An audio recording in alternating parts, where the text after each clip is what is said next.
Good afternoon, everyone. Hello. Happy Thursday. I have one very brief item at the top, and then we'll turn to your questions. Secretary Blinken and Secretary of Defense Austin will co-host the 2023 U.S.-Japan Security Consultative Committee meeting with Japanese Foreign Minister Hayashi and Japanese Defense Minister Hamada on January 11th here at the Department of State. The U.S.-Japan alliance remains the cornerstone of a free and open Indo-Pacific region. The United States and Japan will discuss our shared vision of a modernized alliance that will tackle 21st century challenges in the Indo-Pacific and around the world. With that, Well, that was brief. I told you it was brief. Very good. So they won't talk about North Korea. I don't want to get it. I have other questions. I mean, they'll talk about it. Yes, Matt, I can assure you that North Korea will be a topic of discussion. I have a logistical question before I want to ask about Ukraine. The logistical question relates to something that we all learned this morning about the Turkey spelling change, I suppose, not name change. And I just wanted to know if the maps have been changed yet, because I noticed that neither the FAM, Foreign Affairs Manual, nor the website have been changed to reflect this new directive, which I understand was just made this morning. Is that correct? It was finalized this morning. It was put into practice this morning. Yes, so I can confirm that the Turkish embassy did request that we use this spelling in our communications. This is a change that was, as is always the case, approved by the U.S. Board on Geographic Names. It did approve the change of the spelling. This is a process. Obviously, we are a large institution. There are lots of components, whether it's our website, whether it's our communications, whether it is products that are derivative of the Department of State. What I can tell you, though, is that the Board on Geographic Names retained both Turkey and Republic of Turkey, the previous spelling, as conventional names, as these are more widely understood by the American public. The department will use the spelling that you saw today in most of our formal diplomatic and bilateral contexts, including in public communications, but the conventional name can also be used if it is in furtherance of broader public understanding. Well, does that mean the maps are going to be changed? That the website will be changed? This is something that we will do on a case by case basis. But what I can tell you is that we will use the revised spelling in most formal diplomatic and bilateral contexts.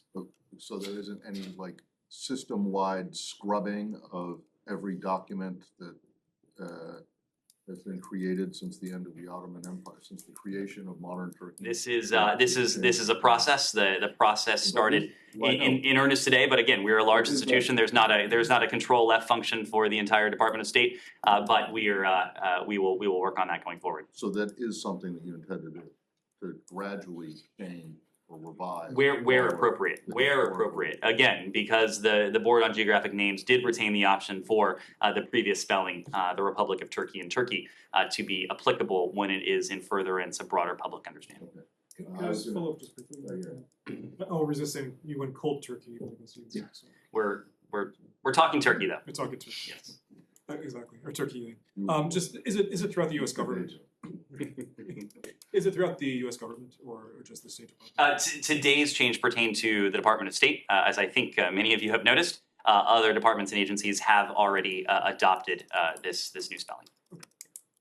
Well, I was going to ask about Ukraine, but I'll let that person thing went on a bit too long, so I'll defer to others. About Ukraine? I mean, sure. Yeah. The president already spoke to this, I realize, but maybe you have a more formal response on the ceasefire that was announced by President Putin. Does the United States have a reaction to this? Could it be a good thing in some ways, or are you skeptical about things? Well, this is really a better question for President Zelensky, and that's because, of course, it was Russia that invaded his country, that invaded Ukraine. But I can offer our perspective on this. From our perspective, there is one word that best describes that, and it's cynical. It's cynical in large part because it comes just days after Moscow perpetrated these New Year's Day attacks on Ukraine's civilian infrastructure, its civilian centers, following repeated days of attacks against similar targets. And I hesitate to even call them targets because, again, these are civilian centers in many cases. So as you can tell, we have little faith in the intentions behind this announcement. Our concern, it's a concern that you heard from Secretary Blinken in his end-of-year press conference a couple of weeks ago, is that the Russians would seek to use any temporary pause in fighting to rest, to refit, to regroup, and ultimately to reattack. And so in that sense, it can't be considered a ceasefire if the intent is to train their fire with even more vengeance, with even more ferocity, with even more lethality against the people of Ukraine. If Russia were truly serious about peace, about ending this war, it would withdraw its forces from the sovereign territory of Ukraine. That is what constitutes an end to this war. It is what we have called on Russia to do. It is what Ukrainians have called on Russia to do. It is what much of the world has called on Russia to do. Ned, but couldn't this be taken at face value that they're actually celebrating Christmas? I mean, I remember I'm the Vietnam War generation, and we used to have Christmas truce. Saeed, I think we know better than to take anything we see or hear from Russia at face value. Unfortunately, they have given us no reason to take anything that they offer at face value. You recall the process we went through in the days and weeks leading up to February 24th, when the decision seems to have been preordained that President Putin would go in to Ukraine with the brutality that we have since seen over the course of the past 11 months. At every juncture in this war, they have given us no reason to give them even a single shred of doubt. Were they to change that, of course we would welcome that. It's just not something we've seen. Andrew? Do you have concerns that this is going to be a propaganda benefit to Vladimir Putin? It is, of course, possible that in addition to the practical impact of this, the ability of his forces to refit, to regroup, to rest, and ultimately to reattack, that President Putin seeks to fool the world in a new and different way, that he seeks to divide public opinion, to perhaps induce the rest of the world into thinking that perhaps there's a reason to give them a shred of doubt. But there is not. When we've seen previous announced ceasefires in the past, of course, especially in the early days of this war, we heard these announcements. They were heralded by the Kremlin. They were followed by brutal strikes in places like Mariupol against fleeing civilians. Whether this so-called ceasefire over the Orthodox Christmas will hold, that, of course, is a question that only Russia knows the answer to at this point. But to us, this does not appear to be a change in the tide of the war. It does not appear to be a strategic change in Russia's plan or its approach. It appears to be a bid to continue to do what it has inflicted upon the Ukrainian people for nearly a year now, as it seeks to rest, refit, regroup, and ultimately reattack. And have you seen any sign of willingness by Russia, back channel or otherwise, to negotiate, to sit down diplomatically? We have not. We have follow up on this one. When the president said he thinks that Putin was trying to find some oxygen, can you help us unpack that? Did the president mean sort of an off-ramp or rest area for Putin? Do you think Putin is trying to manipulate the West, assuming that we have been playing into his games? When we announced, telegraph what we were not going to do until now. Repeat the last part of the question. The West has been trying to basically announce, telegraphing what it was not going to do, like not sending certain weapons. Do you think Putin believes that he still can manipulate the West by sending out messages? Well, if he believes that, he would be mistaken. And Alex, I would disagree with the premise of your question. In fact, we have told President Putin exactly what we would do at every step of the way. Prior to February 24th, we made no secret of the fact that we would do three primary things. We would provide a massive amount of security assistance to our Ukrainian partners, We have made good on that, more than $20 billion to date in security assistance alone, in addition to more than $10 billion in economic assistance, humanitarian assistance as well. We made very clear that we would hold Moscow to account with fighting sanctions, export controls, other financial and economic measures. We have made good on that. We've also said that we would shore up the NATO alliance and that we would ensure that the NATO alliance is prepared to defend itself, including on its eastern flank. And we have made good on that. The alliance is now stronger. It is more purposeful. It is more prepared than it has been since the end of the Cold War. So we have essentially telegraphed exactly what we would do for President Putin if he's under the misimpression that we are not a coalition, that we're not an alliance, that we're not an international community of our word.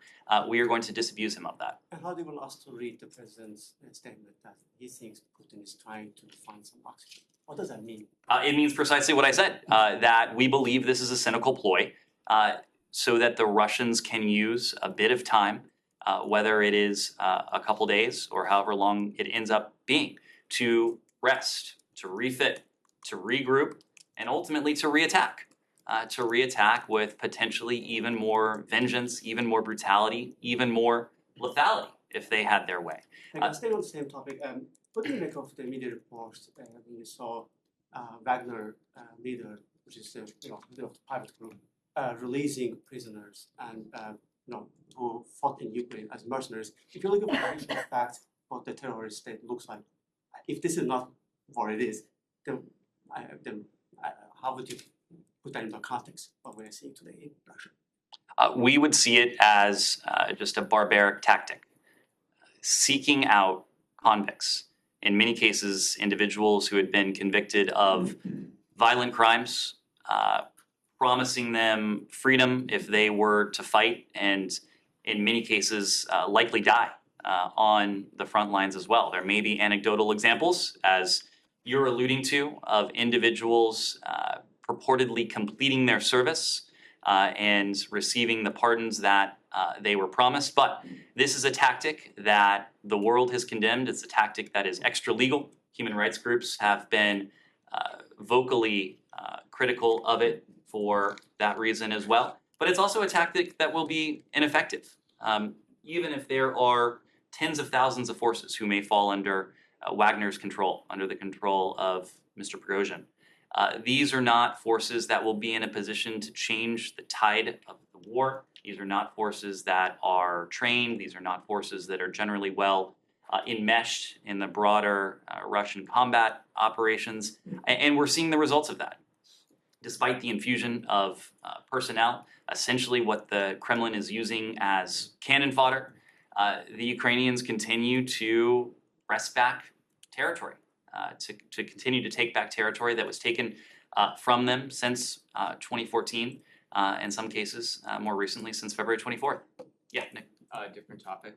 Anything else on this? There was something the Ukrainians said about Mr. Putin's health. They claimed that he has cancer, advanced stage of cancer. Do you have any?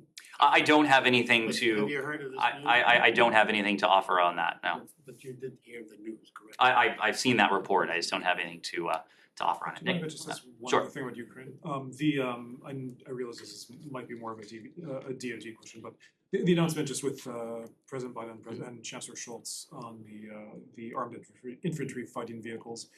Are you in a position to explain why this was necessary now and what the utility is of expanding to these supplies for the Ukrainians? Sure.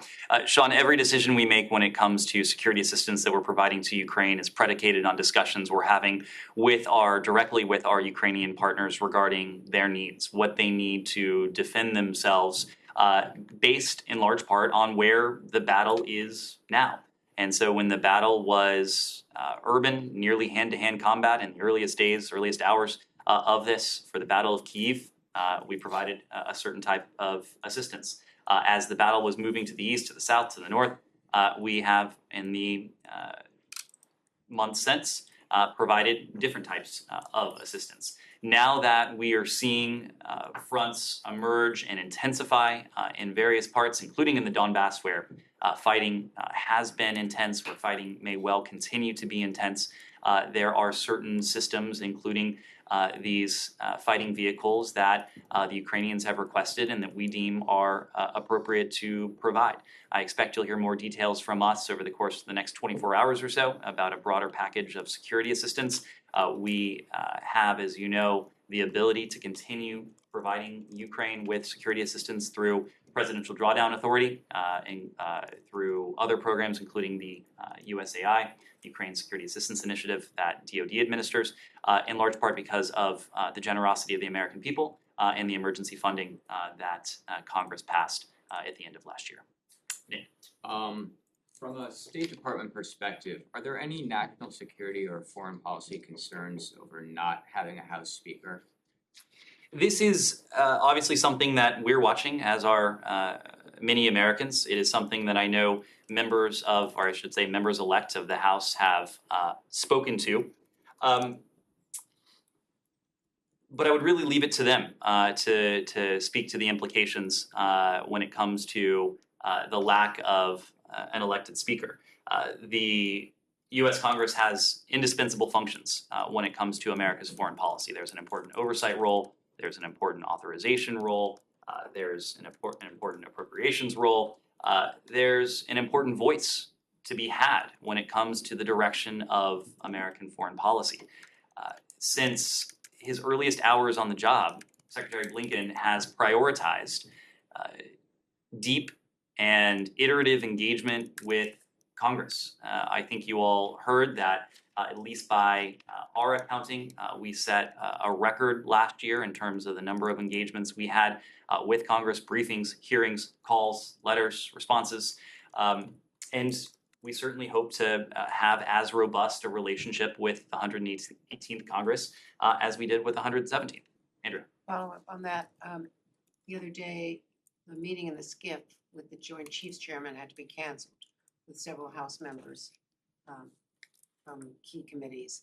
And the reason is that they do not have security clearances because their clearances do not ride over from one Congress to the next. They have to be sworn in and be members of relevant committees to have those clearances, unlike members of the executive branch, for instance, or others. So there can't be any briefings on Ukraine or anything else. This was a briefing on the Indo-Pacific. But, does that raise concerns that there can't be any briefings of House members? Well, of course, over time, those concerns on the part of the members themselves or the members-elect themselves will be compounded. The first few days of any congressional term usually is spent on procedural elements like this. But of course, if this continues on, there will be additional concerns. I'm sure we will hear additional concerns from the Hill as well. As I mentioned a moment ago, the Hill has indispensable function, an oversight role, an appropriations role, an authorization role. We want to hear their voice in our foreign policy. We want to ensure that our foreign policy has bipartisan support wherever we can. We want to ensure that in the formulation of our policy, we're taking into account the prerogatives and the perspectives of members of both chambers of Congress. It is much more difficult to do that when there is not a seated House of Representatives. But this is the process. The process is playing out, and we can all expect at some point before too long, the process will Do conclude. you have any other concerns about budgeting, about appropriating or authorizing for Ukraine, given comments that have been made already by members of this caucus, leading members of this caucus, and now budget commitments that are being negotiated as part of this process, including Well- budget cuts? Well, it is a very practical matter. The 117th Congress, as one of its final acts, did put forward this more than $40 billion in emergency supplemental funding for Ukraine. The funding will enable us to continue to provide Ukraine with the level of security assistance, the level of economic assistance, the level of humanitarian assistance, but even broader, to continue to provide appropriate funding to the region, including to countries who are helping to absorb Ukrainians who have been forcibly displaced from their homes. So we do have this in hand. We're grateful to Congress, to both houses of Congress, but ultimately to the American people for the generosity that they've demonstrated towards the people and government of Ukraine. But as I was saying to your colleague just a moment ago, the longer this goes on, of course, concerns, the likes of which you've mentioned, will only be compounded. On this topic? Sure. So you said it's up to President Zelensky to what to do with the announcement that Russia made, and then you also put your perspective that this is not actually something, the intention is not something that's sincere. So my question is, have you recommended Ukraine not to stop fighting, or have you recommended against any type of pause in their fight or their counteroffensive or not? These are decisions that Ukraine will have to make. I can tell you we've been in close contact with our Ukrainian partners over the course of today. You've heard senior Ukrainian officials already offer their opinion. Unsurprisingly, the opinions that they've offered publicly are complementary to what I have just said here. I don't think there's any daylight in between how we deem, the way in which we deem the intent behind Russia's announced ceasefire. I expect you'll hear more from senior Ukrainian officials, including in the coming hours, about how they interpret this, how they intend to respond to this. But at the end of the day, I think we see this in precisely the same way. And how do you see what are you expecting to see in order to call it a serious announcement or intention to cease the fire or to stop the fighting? Well, there would be one way to demonstrate that Russia was serious about ending this war. That would be to withdraw its forces from Ukraine. Short of that, there are other ways to demonstrate that Russia is perhaps serious about peace, or as part of the process, serious about dialogue and diplomacy in getting towards that ultimate peace. We haven't seen anything yet to indicate that Russia is serious. In fact, at every juncture, we've seen quite the opposite. The most jarring example, and I've gone back to this a few times already, is the split screen we saw between President Zelensky when he was offering his vision for a just peace to the assembled leaders of the G20 last November in Bali, while within Ukraine, on the other side of the screen, we saw images of missiles and bombs and carnage raining down on the people of Ukraine. If Russia wanted to signal, even subtly, that it was serious about changing its strategic approach, there are ways it could do that. How do you see the role of the Turkish president in all of this? He made calls today with Russian counterpart and also with President Zelensky. How do you see the mediation efforts by Turkey? Well, we greatly appreciate the constructive role that Turkey has played in trying to bring about an end to this barbaric war. We appreciate Turkey's steadfast commitment to Ukraine's territorial integrity and its efforts to foster dialogue between Ukraine and Russia. Of course, it is President Putin that will need to heed calls from President Erdogan and numerous other counterparts around the world to end this senseless war. We've said time and again, and this gets back to your colleague's question, that actions ultimately will speak louder than words. We're going to judge what Russia does based on its actions. No one wants this war to end more than the Ukrainians. And the fact is that Russia remains the sole obstacle to peace in Ukraine. And President Putin, time and again, has demonstrated that he has absolutely no meaningful intent in genuine diplomacy. Just clarify, what side do you think is Turkey really on? Turkey has been a constructive player in this. It has been a constructive player in attempting to foster dialogue, meaningful diplomacy, separate and apart from President Erdogan's recent calls, discussions with President Putin and President Zelensky of Ukraine. Of course, we can go back to over the summer when Turkey was a driving force, along with the UN Secretary General, for the renewal, first of all, the creation and ultimately the renewal of the Black Sea Grain Initiative. Without the role that Turkey played, that mechanism may not have been renewed. And as a result, it's a mechanism that has provided tons of grain to, in many cases, the world's neediest. Throughout this conflict, Turkey has attempted to use its relations with Ukraine and with Russia, in addition to its positioning as a member of NATO and its good relations with the international community to further the prospects for peace. Ultimately, it is not a failure on the part of Ankara. It is the unwillingness on the part of Moscow to heed Turkey's calls, to heed the calls of the broader international community. Yep. On Mexico, do you have comment on Mexico's arrest of the drug cartel leader, Ovidio Guzman, son of El Chapo Guzman, since he had a US bounty on his head? And it seems timely since President Biden announced new border security measures today, and also the fentanyl crisis in the US. Was there any US role in that arrest to speak of? So I can't speak to it. I have seen the reports, but I would need to refer you to Mexican authorities to speak to those specific reports. We, of course, have been closely following the violence in parts of Mexico, namely in Sinaloa, over the past few days. There's been reports of gunfire, roadblocks, and fires throughout the cities of Culiacan, Los Mochis, Guasave in Sinaloa, Mexico. Our embassy in Mexico City published an alert to U.S. citizens today advising that the Sinaloan governor has called for the public to shelter in place. We have advised U.S. citizens in Sinaloa to remain alert for potential violence throughout the state. And again, we reiterate our travel warning.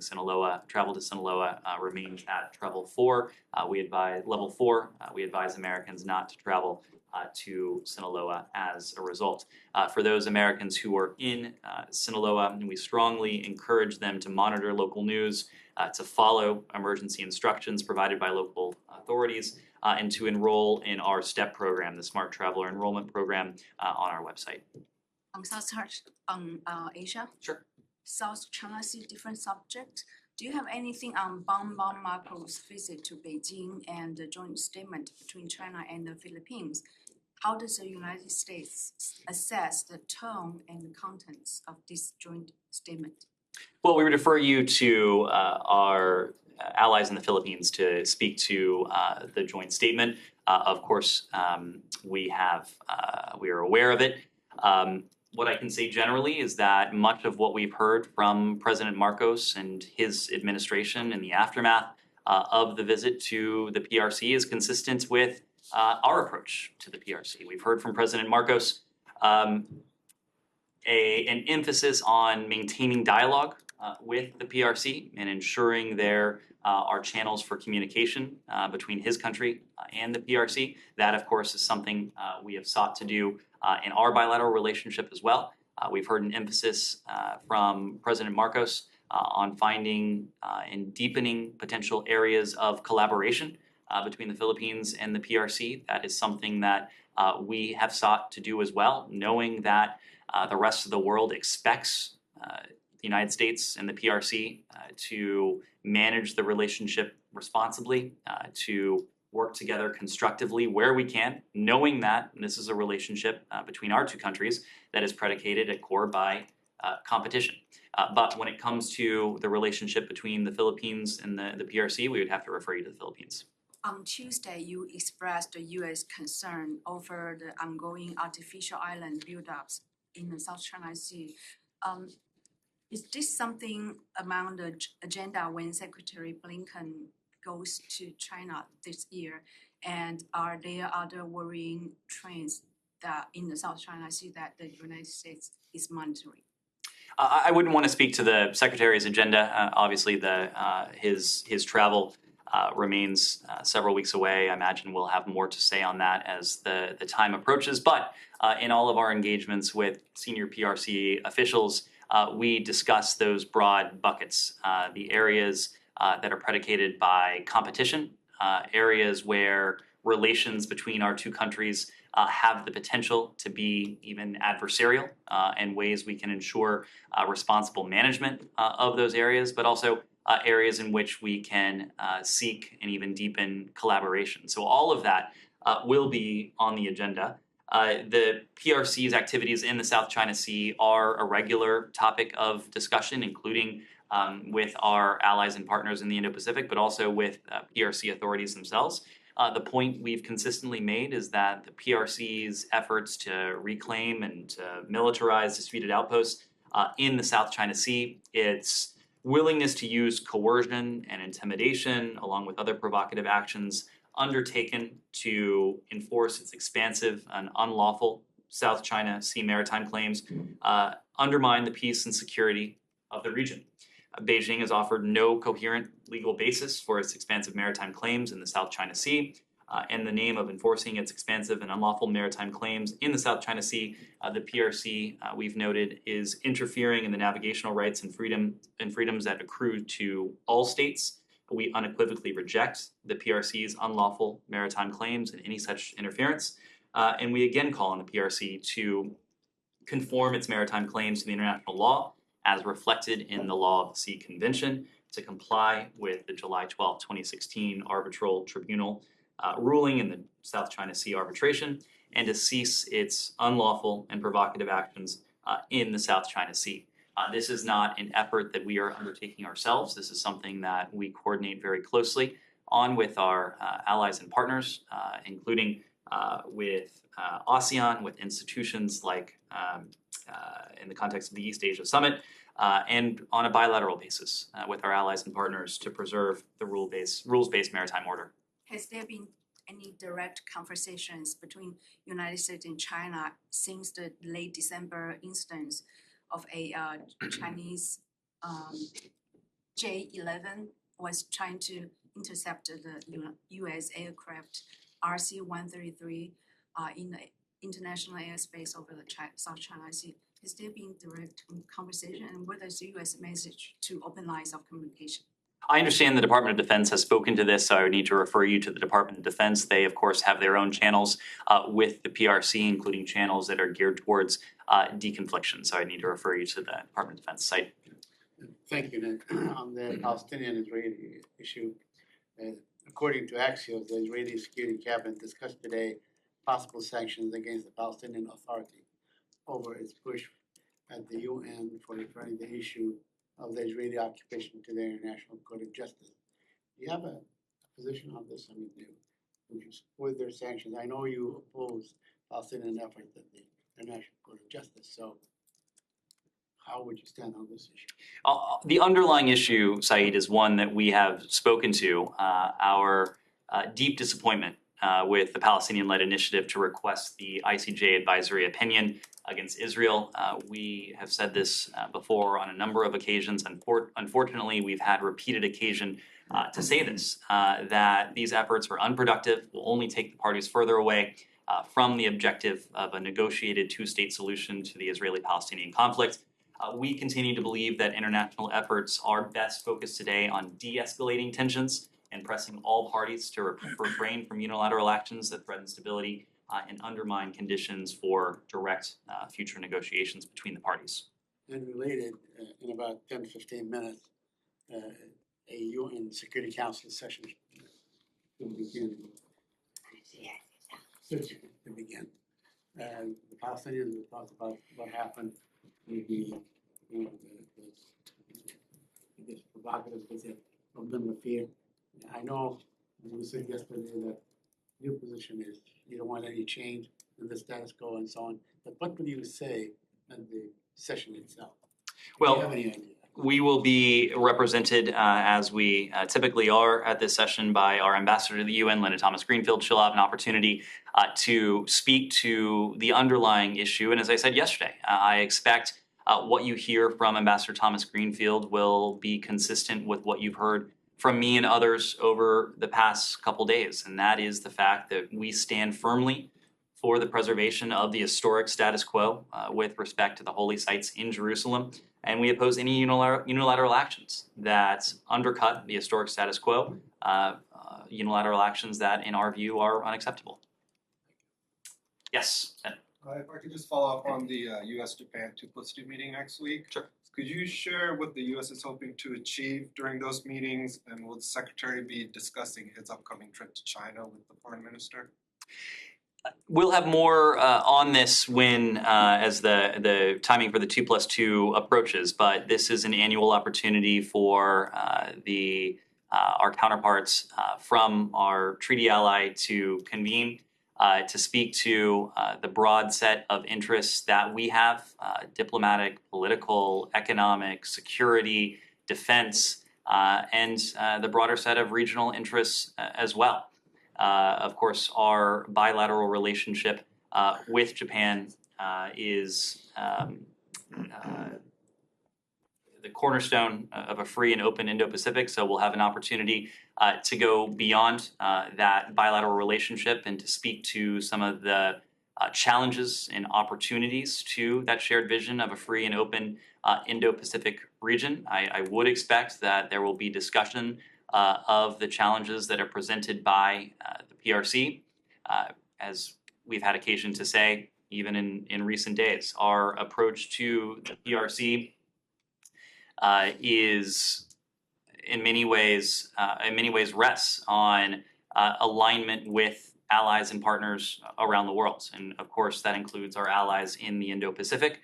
We face a threat and a series of challenges from the DPRK that will, of course, be on the agenda as well, including especially as the DPRK has accelerated its provocations, may have plans for additional provocations in the days and weeks ahead. So it will be a full agenda. It will be a very full day, but we'll have more to say as the ministerial approaches. Just quickly following up, last month Japan announced their new security strategy. They also announced an increase in their defense budget. So do you anticipate those will have any effect as far as will the U.S. be seeking to discuss any new roles that Japan might play in the alliance? Well, the announcement of the new doctrine was something that we heartily welcomed. We commended from Washington. You heard that from the senior-most levels of the government. Secretary Blinken put out a statement in his name as well. You saw and you see in the new Japanese documents really a doctrine and a strategy that is entirely complementary to ours. And I think what many of us called out was the emphasis that the Japanese security strategy places on partners and alliances, and the recognition of the fact that everything we seek to do to promote our vision, our shared vision of a free and open Indo-Pacific region is better advanced when we have partners by our side. That is true of when the US and Japan work together, when we work together bilaterally, when we work together trilaterally in the context of the DPRK, when we work together through various blocks and groupings, whether that's through the Quad, whether that's through IPEF, whether that is through any other formulation that we've exercised in over the past couple of years. So we'll have more to say to all of this as the 2+2 approaches. Yeah. Thank you. Turkish President Recep Tayyip Erdogan said today that he may meet the Syrian President Bashar al-Assad as part of a new peace process. That statement came after high-level meetings between Syrian and Turkish officials last week in Moscow. Do you have any position about the possibility of a meeting, one-to-one meeting between Erdogan and Assad? Well, we've seen reports of potential meetings, whether it's a bilateral meeting, whether it is a trilateral discussion involving Russia as well. Our policy has not changed. We will not normalize, and we do not support other countries normalizing relations with the Assad regime. We've not seen that this regime in Damascus has done anything that would merit normalization or improved relations with partners in other countries around the world. As the Syrian people continue to suffer through nearly 12 years of war, our support for a Syrian-led political solution in line with UN Security Council Resolution 2254 remains firm, and anyone engaging with the regime should ask how that engagement is benefiting the Syrian people and contributing to the fulfillment of UN Security Council Resolution 2254. We'll continue to work with allies, with partners in the UN to ensure a durable political solution, to do everything we can to help bring it about. Yeah, Dylan. Yeah, question related to China and COVID-19. Earlier this week, there were more internal communications from Twitter released. They showed that an office in the State Department, the Global Engagement Center, was flagging accounts and posts on social media as foreign disinformation, asking them for them to be removed, that speculated about China and the origins of COVID and it coming from Wuhan, the Chinese government covering up what happened. Do you still consider that to be disinformation, and is that office or any other office in the State Department still working with social media companies to flag and move information? So, Dylan, I can't speak to the authenticity of the documents that were published as part of this Twitter thread, but I will say that I just want to correct the mischaracterization. The purported Twitter email you cite clearly states that the GEC provided a list of Twitter accounts with link to Russian sources of propaganda for Twitter's situational awareness, and there was no action request that the GEC purportedly made of Twitter in that email. You can find online the GEC's reports and fact sheets that are being referenced in this case, but the broader point is that the GEC does not attempt to moderate content on social media platforms. Its role is to identify foreign disinformation narratives, trends, and techniques that are aimed at undercutting U.S. national interests. The GEC coordinates with other U.S. federal agencies and our international allies on global efforts to address such disinformation, and ultimately it publishes its findings. And in this case, you can read for yourself those findings on its website. What reason would the GEC have to be contacting Twitter repeatedly, flagging certain posts, certain accounts, if not to be encouraging them? And they weren't just contacting them just to let them know for no reason.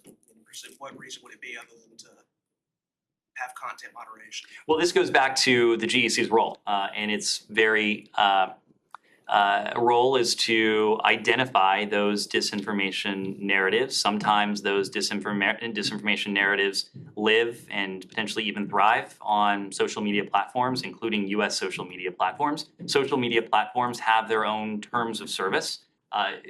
Social media companies want to be in a position to enforce their own terms of service. It's not up for us to decide what a company must or should do. But when we see something that may have a foreign disinformation nexus aimed at undermining U.S. national interests, it would be negligent not to flag that for a social media platform and to allow them to then determine whether, pursuant to their own terms of service, any action should or should not be taken. Is that foreign disinformation, though, to speculate about China and the origin of COVID?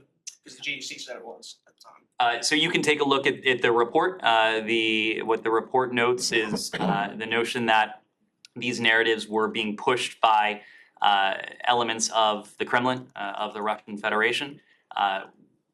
Disinformation that has a foreign government or foreign nexus is of concern to the GEC, but more broadly, it's of concern to the United States when the intent is to undermine U.S. national interests.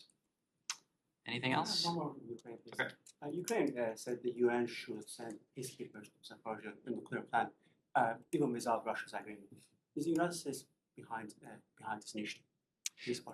So we are absolutely behind the IAEA. The ZNPP and its energy belong to Ukraine. Russia's seizure of the plant and abuse of its Ukrainian civilian operators are causing tremendous instability and dangerous conditions at this nuclear power plant. Russia should withdraw from the plant, return it to Ukrainian control. We support any effort that improves stability and decreases threats to the plant's integrity, returns full control back to Ukrainian authorities, and avoids a catastrophic nuclear incident. The IAEA has been engaged on this. It has spoken to its efforts to establish a nuclear safety and security protection zone around the ZNPP. We have full faith and confidence in the IAEA in their efforts to do that. Those are efforts that we support. May you say any efforts you also mean that includes peacekeeping missions, and is the United States willing to take a part? IAEA decides to send it. Again, the IAEA has put forward a plan to establish a nuclear safety and security protection zone around the ZNPP. That is something that we support. Ultimately, we have called on Russia to vacate its positions at the ZNPP. This is a plant that belongs to Ukraine because it is soil that belongs to Ukraine. Not only the plant, but everything around it is Ukrainian territory. Can I just ask one more briefly? The president today, of course, had some remarks on migration. Haiti is impacted. Haitians are impacted by this. Are we getting closer to having a protection force, some sort of force for Haiti? So this is something that we're continuing to discuss with partners around the world. Secretary Blinken, as I was coming down, was on the phone with his Canadian counterpart, Foreign Minister Joly, to discuss Haiti among other issues. This is an issue that we've discussed within our hemisphere with our European allies and partners as well. Our efforts are pursuant to the request from senior Haitian authorities, both political and security officials within the Haitian government. They're pursuant to a request from the OAS. They're pursuant to a request from the highest levels of the UN as well. So we are continuing to consult with partners to determine how best we can fulfill the requests on the part of Haitian authorities, also on the part of other international stakeholders, but these are conversations that are ongoing. In the meantime, we've provided much needed security assistance to the Haitian National Police. Our partners have done that as well. I expect you'll hear about additional provision of support to Haitian authorities in the coming days. Thanks, everyone.